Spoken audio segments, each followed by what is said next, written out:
tilted the coffee up, looking into the mug. That's when I noticed it, a stained white object peeking above the coffee in my cup. I jerked it away from my head and spit out the coffee in my mouth. I slowly poured it out to reveal a small golf ball-sized animal skull sitting on the bottom of the aluminum mug. I set it down on the rock and looked around. I knew I hadn't put it in there.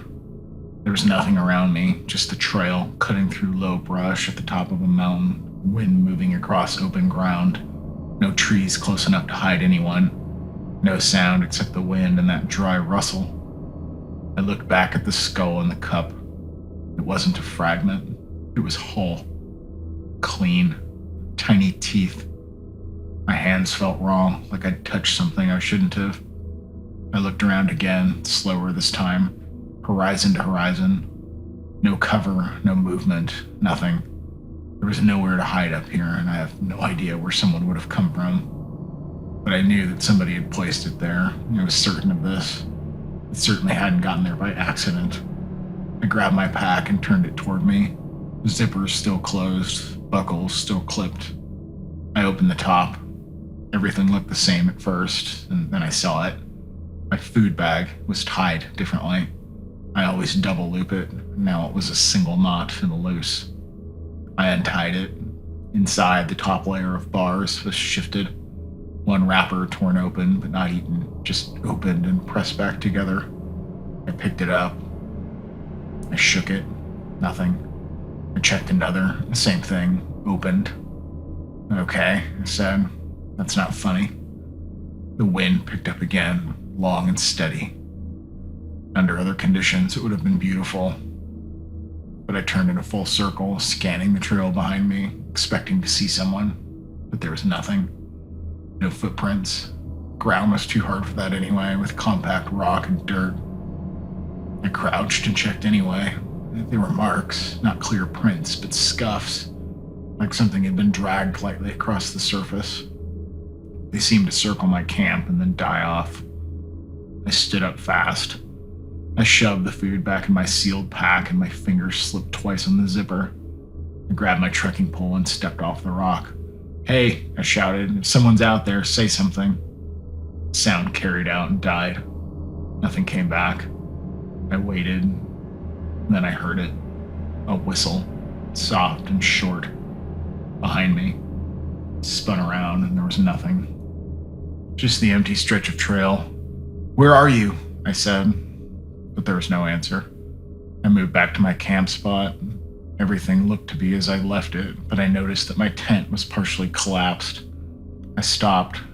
The tent door was also open. I knew I had zipped it before stepping away. I always do. I walked up slowly and crouched. The zipper pull was bent. Not broken, just twisted like someone had forced it sideways. I reached in and pulled the flap wider. My sleeping bag was inside. Folded. Wrong. I don't fold it. I always stuff it. Now it was laid out flat and smooth. I didn't touch it. Something seemed to move inside. A small shift. I jerked back and grabbed the pole. The bag twitched again. I jabbed it hard and the shape collapsed. I yanked it open. Nothing in it, just air. I backed away. "No," I said quieter. That whistle came again, seemingly closer, from the side this time. I turned toward it. "I can hear you," I said, "just come out." But there was silence. Just the wind, and then another whistle. Same tone, same length. Like someone copying the sound exactly. I grabbed my phone from the side pocket. No signal, I already knew that. I opened the compass app instead, and the needle spun and then stopped. "Great," I muttered. I looked at the sun instead, still mid-morning. I had a route, and I could cut it short. I didn't want to, but I didn't like this at all. It'd be 3 days back to the car if I kept pace. I slung the pack on and started walking. I didn't pack the tent. I left it. I didn't look back at the tent, the rock, the spot where I'd been sitting. I just stepped onto the trail and started moving. After maybe 20 seconds, I heard it again. A whistle. Short, clean, same exact tone. Behind me. I stopped walking. He'd stopped too. I turned slowly, but there was nothing. Open ground, no cover, no movement. I stayed there, listening. All I heard was the wind. I turned back and kept walking, faster now. I didn't check my pack, I didn't check anything, I just moved. The whistle didn't come again for a while. That was worse, because it meant it didn't need to. About an hour later, I saw something ahead on the trail. It was a signpost, wooden, about chest height.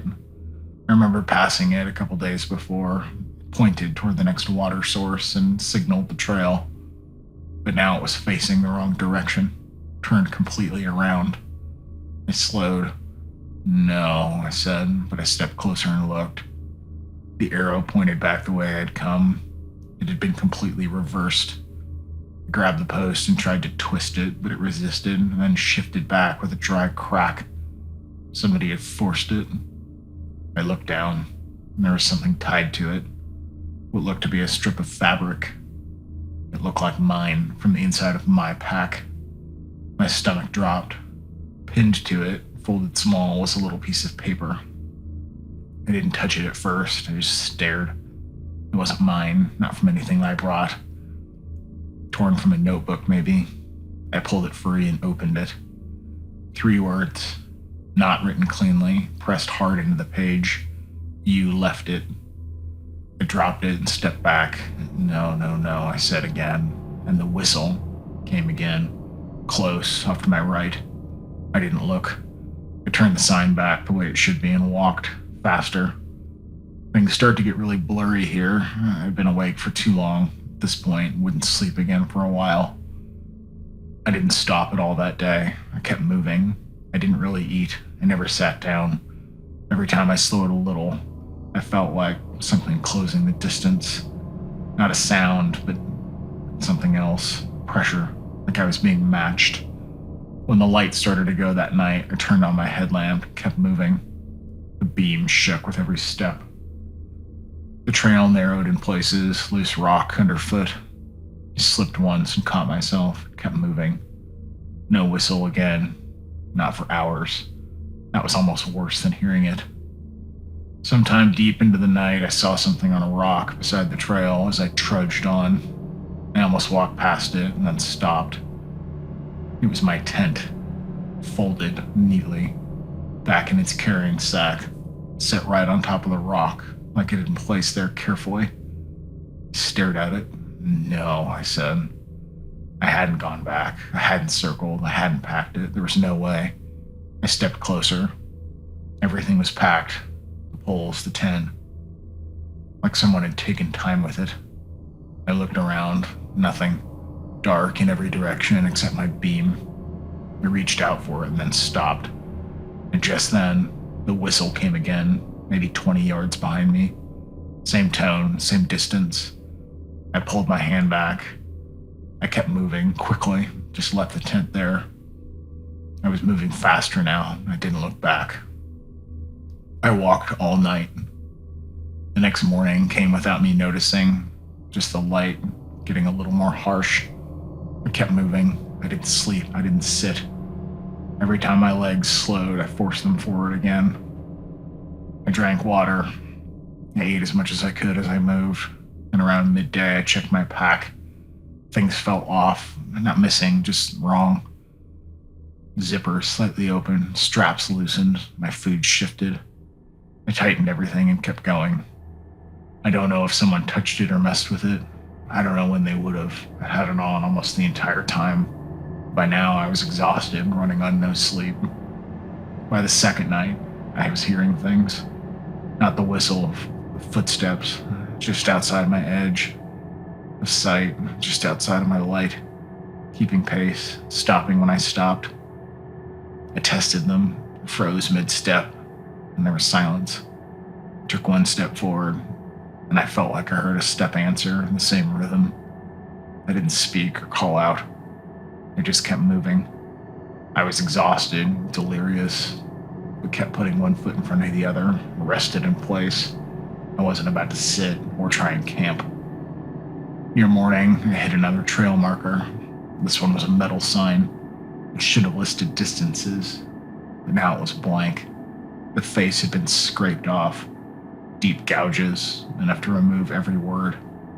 Only one thing left at the bottom, scratched in. One word, wait. I stepped back, and the whistle came again. I didn't turn, I just ran. Another night, no sleep, more walking. In the morning, I saw the trailhead. The lot was empty, just my truck, exactly where I'd left it. I walk slower now. I don't know that I'd ever been so excited to see my vehicle. But something still felt wrong. Too quiet. No wind, no whistle. I reached the car and opened the back and threw my pack in, tailgate, and then stopped. As I walked around, I saw it. Something on the hood, perfectly centered. The skull, sitting upright, clean and dry, placed carefully like it belonged there. I hadn't remembered putting it back down. I didn't touch it. I just stared, got in the car, and shut the door and locked it. The whistle didn't come again. I didn't check the mirrors. I didn't look back. I just started the engine and drove, and I didn't stop.